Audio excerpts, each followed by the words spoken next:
In this segment of the Ellis Market Report and Money Talk Radio, we speak with Roger Rosmus, the CEO of Goliath Resources, trading as GOT on the TSX Venture Exchange, and in the U.S. on the OTCQB as GOTRF. Goliath Resources is a junior resource exploration company of precious metal projects in the prolific Golden Triangle and northwestern areas of British Columbia. The company is on track with a new discovery of a large, high-grade gold system at its Gold Digger property that was never drilled before in the Golden Triangle of BC. It remains open. The Shorebet discovery was never explored or drilled before due to a previous glacier and permanent snowpack covering it. The project is located in a world-class geological setting and mining-friendly jurisdiction. The Gold Digger property sits on tidewater and has excellent infrastructure with a permitted mill site in Kitsault nearby. Significant shareholders include Crescat Capital, Eric Sprott, Rob McEwen, and a global commodity group based in Singapore. The newly discovered Shorebet is a very robust and structurally controlled series of 10 high-grade gold veins, shears with superior continuity and predictability hosted within the Hazelton sediments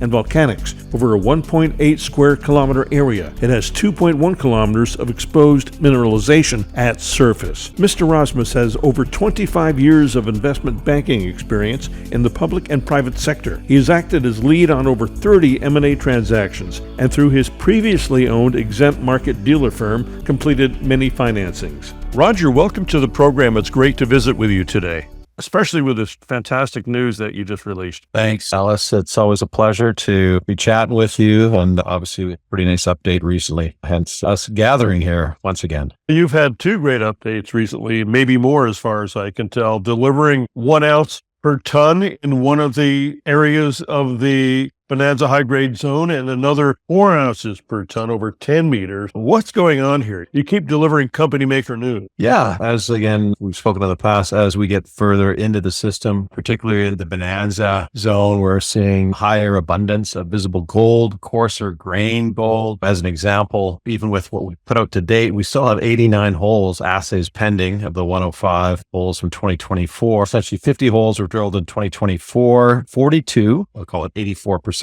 They've got this abundant visible gold and or abundant visible gold, including coarse grain visible gold. And then we found this VG in the reduced intrusive dikes, which we really didn't pay much attention to up until 2024, where we split one of the cores in this quartz vein and pops out as a good looking piece of visible gold along with some moly and bismuth. So there's 13 holes we re-assayed from 2021 to 2023. So of those 13 holes, 6 or 46% have visible gold and or abundant visible gold. And then in addition to some relogging, there's 14 holes of some shoulders of some of the nicer holes from 2021 to 2023.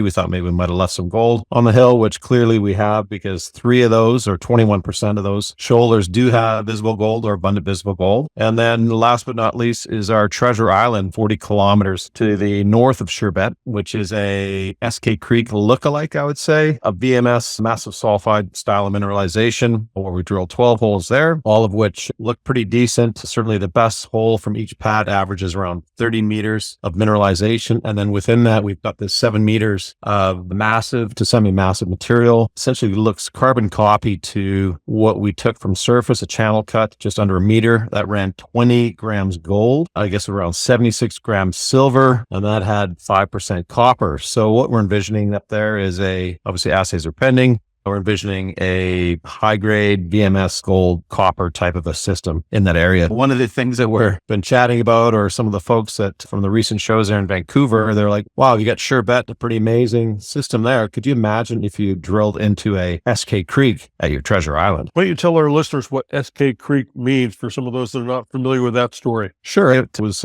discovered by Murray Pesman and company, essentially put the Golden Triangle on the map in a bigger way. And I think at one point it was the highest producer of gold and silver in North America, really. And this is when there was like no infrastructure anywhere. As they say, grade solves all problems. It certainly does. And you've got some of the best grade, if not the best grade I've heard of in the last 6 months, maybe a year, maybe in quite a long time, maybe ever. Tell me something. Your stock has performed extremely well during the last month. You're up about, I would say, 50%. When do the majors come knocking at your door, and when do you say yes? It's too soon at this point, but certainly we have garnered the interest of some large institutional and tier one miners. They're circling, and clearly I think at this market cap, and what we need to do. I think we're far away from that happening, but you never know. I'm not saying anything will happen or will ever happen, obviously, but we continue to drill the system. The more we drill, the bigger it gets. And so why would we do something or entertain something at this particular juncture when really we're just getting off? We're in, like, call it in baseball, I guess we're in the first inning of a very long game. I don't disagree with you. I just needed you to articulate that so our audience would understand what we're really talking about here. You're at about $1.68, and I've seen companies in the past, like Great Bear a few years ago, get taken out, and their stock reached about $20, if I'm not correct. You still have a lot of potential upside and more drill results to come out. Yeah, I would agree. I think the Kinross purchased Great Bear for about 1.8 billion Canadian dollars. Our current market cap is only, call it 200 million Canadian, roughly, plus or minus, just over that, with the $1.68 close on Friday. But one of the things that people have been speaking about from the industry, that looking at this kind of a carbon copy of certainly the system style of a Pogo mine, which is up in Alaska. And I think they produce over 4 million ounces high grade material in total. I think they've got about 10 million ounces in total. So I'd say that would be probably a lot more than certainly what Great Bear had out of the gate. I guess that may end up being a 10 million ounce deposit. But going back to Treasure Island, again, that SK Creek analogy, anything's possible. It'd be pretty amazing for the shareholders. It'd be a nice upside surprise. I'm excited, and I've known you probably, I would say, maybe 8 years. You've been at this a while. It takes a while to really hit your stride in this business, doesn't it? It really does. I founded the company in 2017. We had a bit of a rough start, which actually led us to one door closes, another one opens, which took us to the Gold Digger property, and hence Sherbet and all this mineralization that we've drilled into, confirming an area of 1.8 square kilometers of these multiple stacked veins, essentially like a layer cake or a baklava, as Quinton Henning likes to use his analogy. But we've really just begun. If you add up the actual time we've drilled, it's only been less than a year and a half. And that, if you look in that context, think about it, we could drill 10 months of the year. It would be so much further advanced at this particular juncture, but it's going slow, steady. We had a pretty large